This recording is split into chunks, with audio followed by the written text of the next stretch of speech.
Okay, having to another episode of On the Wrist from Off the Cuff today. We have a really cool update for you from the brand BOLDR Supply Company. They are based out of Singapore and they manufacture watches and gear that are really just super tough, stylish, yet functional and always ready for adventure. In terms of the type of watch, this is a dive watch. Some key characteristics and design language you're looking for a diver. Of course, you're going to want water resistance, typically through some type of screw down crown. You're going to want something that's tough, legible with a dive time bezel, and a diver's extension is always nice if on bracelet. This is their Odyssey model, and this is the Black Abyss edition 2.0, and pretty much their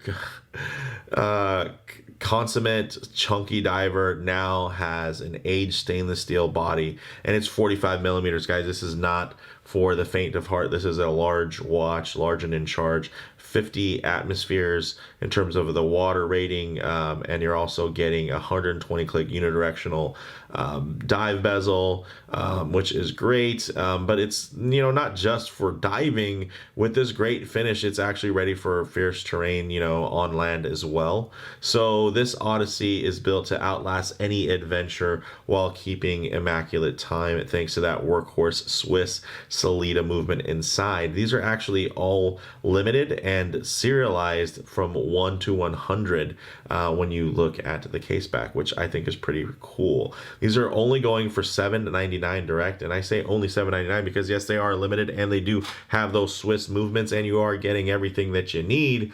No, this doesn't have any luxury niceties in terms of complex finishing or anything like that, apart from the fact that it is pretty complexly dark stonewashed, which you don't always see within the watch world. It's definitely a mainstay, more so within the knife world. But with that said, let's go ahead, zoom the camera out, get this piece in hand, and take a closer look. Okay, guys, first off, this bracelet, it's not even listed, at least at the time of filming this, isn't even listed on the site yet as an option. But the nice thing that it does showcase, of course, is the gorgeous finish here with this really nice black wash finish, been tumbled and whatnot. So the nice thing is anything you add is just going to make this thing look even more gorgeous in terms of wear and tear. So this is going to be a beautifully wearing tool watch, start to finish. And of course, that finishing here also exists on this big chunky dive watch, 500 meters of water resistance. You're also getting this really cool moon textured dial, so a lot of fun, really interesting trick features. So from the case diameter, if we were to measure that, it's going to be 45 millimeters, 17 millimeters thick there, but that's including that box dome sapphire. Also 53 millimeters lug to lug. Yes, it is. This is a big boy. This is a beast.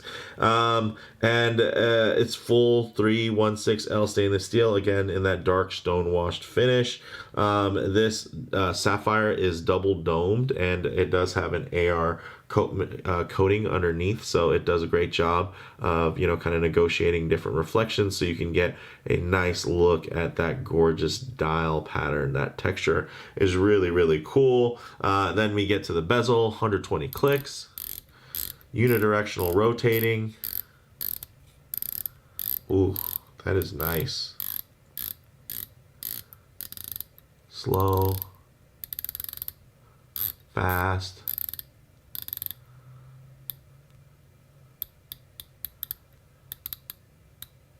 Yeah, very enjoyable. Especially for the size. You would think it'd be kind of overbearing, but no, it's actually very, very nicely dialed in and well aligned as well. Now, when we look at the case back, although we can't see that Salida SW200, we do get this nicely embossed case back, screw down. You see all the information there. And this is really, really quite handsome, guys. Very, very nice. And you can see this one is actually number 25 of 100. So very cool. Also, you're seeing the quick release spring bars, which are great. And then of course the strap is just extremely comfortable. And then of course also nicely signed. Everything matches. It's really, really well done. Now, getting into these finer details of the dial and the handset and everything, of course, you're getting that matte textured moon face dial, applied indices, gunmetal hands.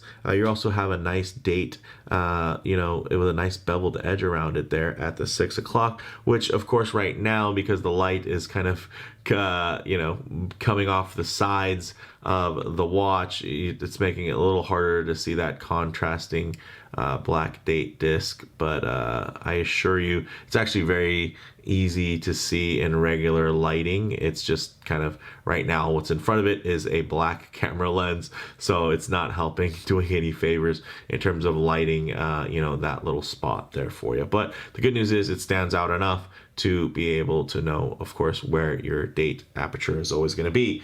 Now, the lume that's being used is Swiss Superluminova BGW9. You're also getting, again, 500 meters or 1650 feet of water resistance, 50 atmospheres, 22 millimeter lugs. Then this strap is actually this cool drubber.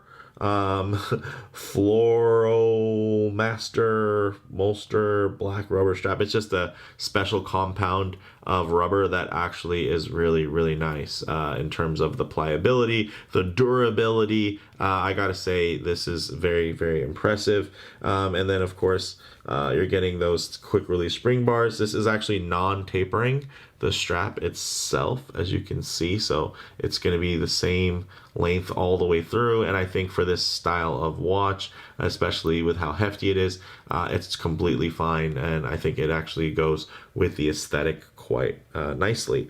So with that said, let's actually get it on the wrist and see how it wears.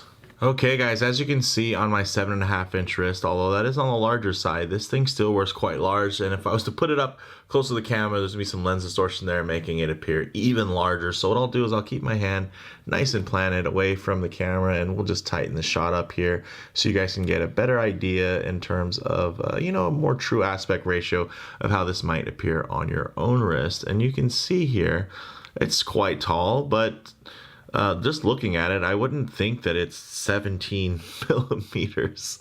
Yeah, so it does a good job of hiding that, I guess. I'm still surprised by that measure because I have watches, chronographs that are 16 millimeters, and they definitely seem to wear much thicker than this wears. So there's definitely some really good design elements that are happening, especially, you're getting a thicker bezel, which means you're getting a thinner mid case. And then of course, there's a little bit of height that's added by that crystal. So I would say if you're just looking at it from a pure numbers perspective, don't be too alarmed by that thicker reporting on the height, because if you look at it right here, yeah, that doesn't actually look too bad. It looks actually quite natural on the wrist, and I can get nice flow of movement. Of course, I'm going to have this tightened on the tighter side when I wear it on this strap, because you're really going to want to keep it planted, because what's one of the differences is if you do put it on, of course, a bracelet, you have the metal, it helps even things out. You get a milled clasp. It's going to help balance it out on the wrist here. You're just going to want it nice and tight and secured so that you don't have to worry about this thing wobbling around or anything like that. It is, again, though, quite big and quite heavy, so you're not going to forget that this is on the wrist.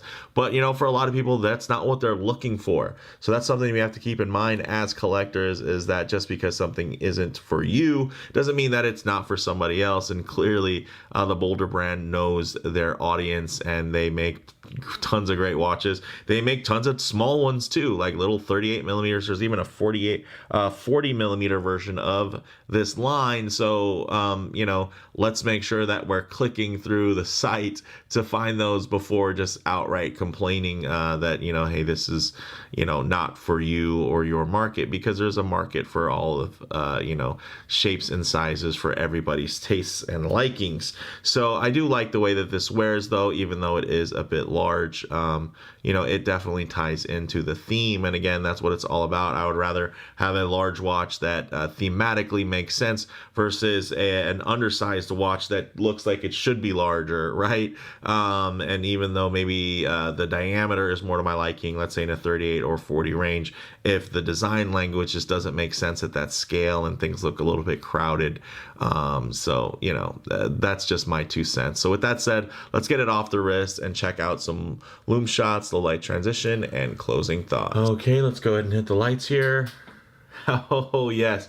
As you can see, outstanding lume, guys. And that is just from being underneath the studio lights here. So, I mean, you were to take this outdoors, wear it for about 10 minutes, get it some sunlight, it would be glowing even brighter for you, you know, at home. So, with that said, of course, I do always like to work in a bit of low light transition because you're not always going to be out in the middle of a field enjoying direct sunlight. So it's nice to see how these colors, textures, and finishes render in less than optimal lighting, to maybe even include some harsh lighting that typically could expose any type of production defects. But here you're going to see that the kind of wabi-sabi nature is kind of part of the theme in terms of that stone washed finish and the texturing on the dial. So very, very cool. I mean, there's just such a nice kind of adventurous vibe that's happening, and you can see this is super legible, guys.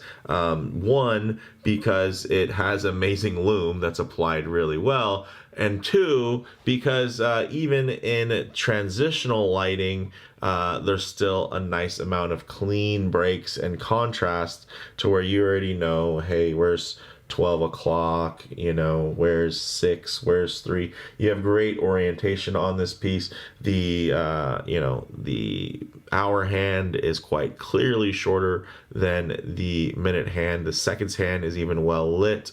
I mean, it's crazy that this thing is still glowing so bright already into this thing. You know, typically there's a little bit of extra brightness in that initial kind of blast and charge, which C3 is really known for. But the nice thing is BGW9 is, you know, it's almost as long lasting. It doesn't typically have that level of that initial brightness charge that you get, but because it's applied so thick here, you're really, really getting, again, quite impressive lume. I mean, this thing is cool. And then that dial, of course, is very cool. A little tough to see probably on camera, but it does have some really great texturing. Now, again, closing thoughts, guys, on the wrist, large and in charge, feels super solid and purpose built. It can feel top heavy at times, so it's best to secure the strap on the tighter side, or if this really cool bracelet does become available, I'm sure that's just going to fit fine. Of course, it's going to add some extra weight.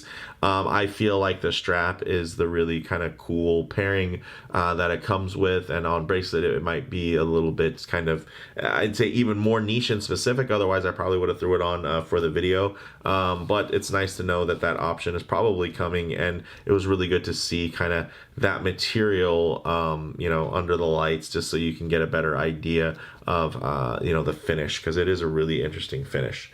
Now, in terms of model variants, there are really no other variants in the specific trim in terms of that Black Abyss 2.0. Of course, there was a previous Black Abyss model that looked a little bit different. But the Odyssey line as a whole does offer a ton of different options, from smaller sizes to various aesthetic choices to chronographs and even GMTs. So you're going to have quite a few models. This is a very you know, popular line for BOLDR, and you can absolutely see why. It's quite signature to kind of the BOLDR DNA.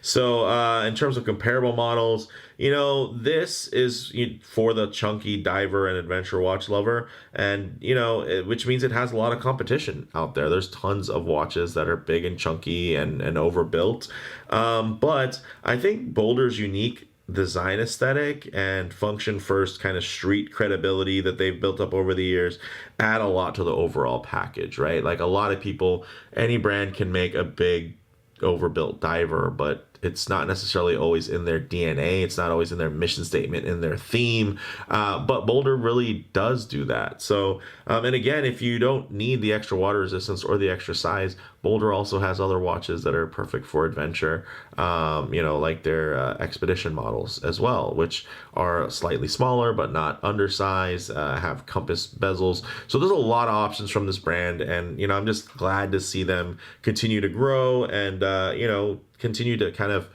do interesting releases that I think really speak to the watch enthusiast.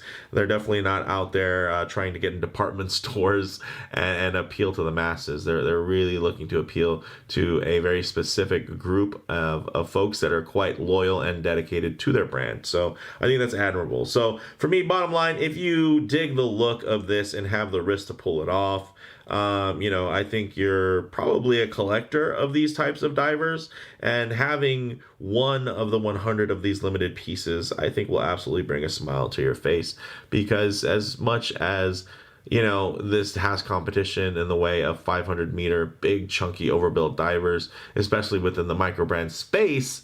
There are very few that feel this signature and iconic to this style. So with that said, let me know what you guys think in the comments below. If you liked the video, please do it like, and if you haven't already, please subscribe for more content just like this. Thanks, guys.